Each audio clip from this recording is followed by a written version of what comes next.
જો હું તમને કહું કે એક ઘરેલું ઉપચારનો દરરોજ 1 ચમચી શિયાળામાં ફક્ત 40 દિવસ સુધી લેવાથી તમને ખૂબ જ સારી એનર્જી, તાકાત, મજબૂત હાડકાં અને સાંધાના દુખાવામાં રાહત આપશે, તો શું તમે તેને ટ્રાય કરવા માગશો? મને લાગે છે તમે જરૂર ટ્રાય કરવા માગશો. આજે આપણે વાત કરીશું એવા જ એક આયુર્વેદિક નુસ્ખા વિશે જે પૂરી રીતે નેચરલ છે, બનાવવામાં ઘણો સહેલો છે અને પૂરી જ રીતે વૈજ્ઞાનિક રીતે સાબિત થયેલો નુસ્ખો છે. તો ચાલો મિત્રો, કાંઈ પણ રૂકાવટ વગર આપણો આ હેલ્ધી વિડીયો શરૂ કરીએ અને જાણીએ આ નુસ્ખા વિશે પૂરી માહિતી. મિત્રો, શિયાળાની ઋતુ આવતા જ આપણા શરીરને ઘણા બધા કષ્ટોનો સામનો કરવો પડે છે. ઠંડીના હિસાબે આપણું શરીર ધીમું પડી જાય છે, આપણી કાર્ય કરવાની ક્ષમતા ઘટી જાય છે અને સાંધાના ભાગમાં દુખાવો પણ વધી જાય છે. શું શિયાળામાં તમે પણ આવું ક્યારે અનુભવ્યું છે? તો મને કોમેન્ટ કરીને ફટાફટ નીચે જણાવજો. તમને શિયાળામાં શું શું તકલીફો જોવા મળી છે? એ ઉપરાંત શિયાળામાં આપણી રોગ પ્રતિકારક શક્તિ પણ ઘટી જાય છે. એટલા માટે જ આપણને શરદી, ખાંસી અને વાયરલ તાવ જેવા રોગો થાય છે. શિયાળાના સમયમાં આ બધા રોગો આસાનીથી આપણા શરીર ઉપર હાવી થઈ જાય છે. સાથે સાથે જ આપણી ચામડી પણ સુકાઈ જાય છે અને ઘણી વખત શિયાળામાં વાળ ખરવાનું પણ વધી જાય છે. પરંતુ તમારે મિત્રો ડરવાની જરૂર નથી, કારણ કે આયુર્વેદમાં આનો પણ ઉપાય છે. આયુર્વેદ મુજબ શિયાળાની ઋતુમાં અમુક ખાસ પ્રકારના ખોરાક અને નુસ્ખાઓનો જો તમે ઉપયોગ કરો છો તો આ આપણા શરીરને ગરમી આપે છે, શરીરની એનર્જીને પણ વધારે છે અને આપણા શરીરને મજબૂત પણ બનાવે છે. આવો જ એક નુસ્ખો હું તમને બતાવવા જઈ રહી છું. આ નુસ્ખો છે એક સ્પેશિયલ ચૂર્ણનો, જે દરરોજ તમારે ખાલી 1 ચમચી જ લેવાનું છે અને તે પણ ફક્ત 40 દિવસ સુધી જ.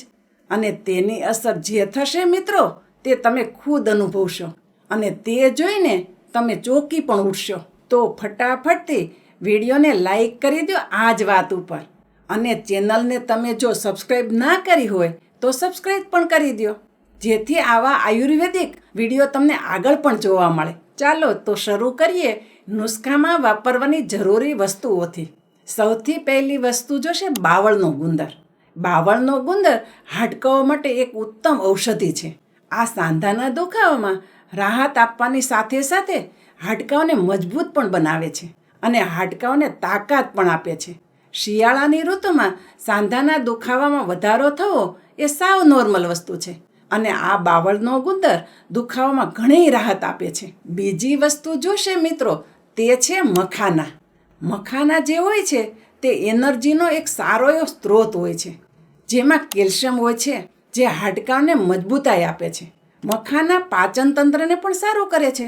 મખાનામાં ફાઈબરનો ભાગ પણ વધુ હોય છે, તેથી લોહીમાં શુગરની માત્રાને પણ સંતુલિત રાખે છે, જે શિયાળામાં શરીર માટે ખૂબ જ ઉપયોગી છે. આ મખાના ડીમાર્ટ અને મોટી કરિયાણાની દુકાન પરથી તમને આસાનીથી મળી જશે. ત્રીજી વસ્તુ છે મિત્રો, અમુક ખાસ પ્રકારના ડ્રાય ફ્રૂટ્સ, જેમાં છે બદામ, કાજુ અને અખરોટ. આ ત્રણેય ડ્રાય ફ્રૂટ્સ મગજની હેલ્થ માટે અને યાદશક્તિ માટે ખૂબ જ સારા છે અને આમાં ઓમેગા 3 પણ હોય છે, જે આપણી ચામડી માટે તો સારું છે જ, તેની સાથે સાથે આપણા સાંધાની અંદર ચીકણો પદાર્થ પણ ઉત્પન્ન કરે છે અને દુખાવામાં પણ ઘટાડો કરે છે. અને બદામ તો હાડકાઓ માટે ઘણી ઉપયોગી છે જ, જે તમને બધાને ખબર હશે. આ બધા ડ્રાય ફ્રૂટ્સ તાસીરમાં ગરમ હોય છે. શિયાળામાં ખાવાથી શરીરમાં ગરમી પણ બની રહે છે. અને તમારે જોશે ગાયનું દેશી ઘી. દેશી ઘીને આયુર્વેદની દુનિયામાં અમૃત માનવામાં આવે છે, જે સાંધાના ભાગમાં ગ્રીસ કરવાનું કાર્ય કરે છે, જેના લીધે તમારા સાંધા શિયાળાના સમયમાં જકડાઈ ન જાય. દેશી ઘી પાચન તંત્ર માટે અને મગજ માટે ખૂબ જ લાભદાયી છે. અને છેલ્લે આપણે જોશે મિત્રો સાકર અને સફેદ તલ. સાકર જે કુદરતી મીઠાશ ધરાવે છે, જે શરીરમાં એનર્જીનો વધારો કરે છે અને તેની પાચન તંત્ર ઉપર કોઈ ખરાબ અસર પડતી નથી. તલ કેલ્શિયમનું ખૂબ જ સારું સ્ત્રોત છે, જે હાડકાંઓને મજબૂત બનાવી રાખે છે અને આની અંદર જે તેલ હોય છે તે ચામડીને ખૂબ જ હેલ્ધી રાખે છે અને ચામડીને સુકાવા પણ દેતું નથી. તો જોયું ને મિત્રો, કઈ રીતે આ સામાન્ય વસ્તુઓ મળીને એક પાવરફુલ ઘરેલું નુસ્ખો બની જાય છે. તો ચાલો મિત્રો, હવે આ નુસ્ખો કઈ રીતે બનાવો તે પણ જોઈ લઈએ. આ નુસ્ખાને બનાવવા માટે તમારે જોશે 100 ગ્રામ બાવળનો ગુંદર, 100 ગ્રામ મખાના, 100 ગ્રામ બદામ, 2 મોટી ચમચી ગાયનું દેશી ઘી, 50 ગ્રામ કાજુ, 50 ગ્રામ અખરોટ, 100 ગ્રામ સાકર અને 50 ગ્રામ સફેદ તલ. તો એક એક કરીને આ બધી વસ્તુને આપણે સાંતળવાની છે. એક પેનમાં 1 મોટી ચમચી દેશી ઘી નાખો. તેમાં બાવળનો ગુંદર નાખી તેને શેકો. ત્યાં સુધી શેકો ગુંદર ફૂલાઈ જાય. આને કાઢીને પછી તમે તેને ઠંડો કરી નાખો. ઠંડો થયા પછી તમારે આને મિક્સરમાં નાખીને ઝીણા પાવડરના સ્વરૂપમાં પીસી લેવાનું છે. એ વાતનું ખાસ ધ્યાન રાખજો, બાવળના ગુંદરને શેકતી વખતે તે બળી ન જાય. તેને ફક્ત 1 થી 1.5 મિનિટ સુધી જ શેકવાનું છે અને ગેસની આંચ પણ ધીમી જ રાખવાની છે, જેથી તે બળી ન જાય. તેના પછી તમે લ્યો મખાનાને. તેને પણ થોડું ઘી નાખીને આ જ પેનમાં શેકી લ્યો અને થોડું ઠંડુ થયા પછી તેને પણ મિક્સરમાં પીસી લો.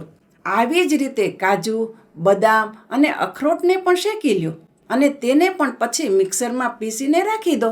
પછી વારો આવે છે તલનો. તલ થોડા સોનેરી કલરના થાય ત્યાં સુધી શેકી લ્યો અને ઠંડુ થયા પછી તેને પણ મિક્સરમાં પીસી લ્યો. અને છેલ્લે તમારે સાકર લેવાની છે અને તે પણ આ જ રીતે મિક્સરમાં પીસી નાખવાની છે. સાકર થોડી કડક હોય છે એટલે ધ્યાન રાખીને પીસજો. તમારું મિક્સર નબળું હશે તો મિક્સરની બ્લેડ પણ તૂટી જશે. આ સાકરના પાવડરને બધી જ વસ્તુ સાથે મિક્સ કરી દો અને બરોબર સરખી રીતે બધું જ મિક્સ કરી પછી આ મિક્સરને તમે કાચની બરણીમાં રાખી દો. આ પાવડરની ફક્ત 1 ચમચી તમારે દૂધની સાથે દરરોજ લેવાની. તમે જો ઈચ્છો તો આ પાવડરને સીધો ખાઈ અને તેની ઉપર દૂધ પણ પી શકો અને તમે દૂધમાં નાખીને પણ પી શકો. તમને જે રીતે સારું લાગે તે રીતે તમે પી શકો.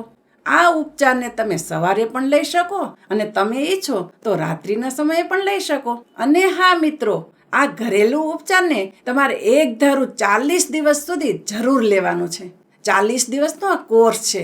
જો આ કોર્સ તમે કરી લેશો તો શિયાળાની ઋતુ માટે તમારું શરીર એકદમ તૈયાર થઈ જશે અને આખો શિયાળો તમારા શરીરમાં તાકાત અને એનર્જી રહેશે અને તમારા શરીરને ઠંડીથી પણ બચાવશે. હવે ચાલો વાત કરીએ અમુક સાવધાની વિશે. સૌથી પહેલાં તમને આમાંની કોઈ પણ વસ્તુથી એલર્જી હોય તો મહેરબાની કરીને આ નુસ્ખાનો ઉપયોગ તમે કરશો નહીં. ઘણી વ્યક્તિઓને ડ્રાય ફ્રૂટથી એલર્જી હોય છે. જો તમને કોઈ પણ જાતની એલર્જી હોય તો પહેલાં તમારા ડૉક્ટરને પૂછીને જ આ નુસ્ખો ટ્રાય કરજો. આ નુસ્ખાઓ ફક્ત પુખ્ત વયની વ્યક્તિઓ માટે જ છે. ખાસ કરીને 14 વર્ષથી નાની ઉંમરના બાળકોને આ નુસ્ખો આપતા પહેલાં તમારા ડૉક્ટરને જરૂર પૂછજો.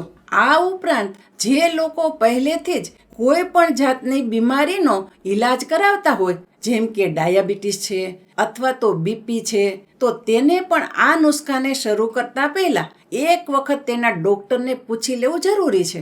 અને યાદ રાખજો મિત્રો, કોઈ પણ વસ્તુનું અધિક માત્રામાં સેવન કરવાથી તે નુકસાનકારક જ હોઈ શકે છે. એટલા માટે દરરોજ 1 ચમચી જ પાવડરની લેવાની છે. એટલું આપણા શરીર માટે ઘણું છે. ઓવરડોઝથી બચવા માટે દરરોજ 1 ચમચીથી વધુ આનું સેવન કરવાનું નથી. મિત્રો, આપણું ધ્યેય છે તમારી હેલ્થને સુધારવાનું.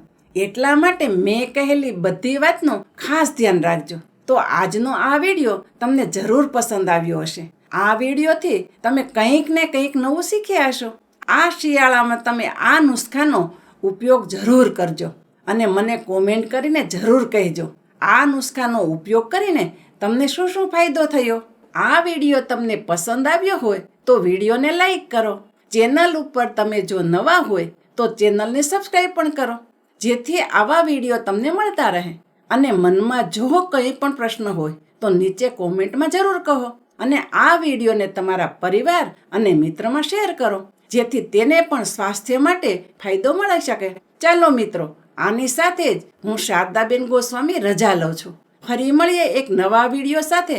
ત્યાં સુધી મસ્ત રહો, સ્વસ્થ રહો.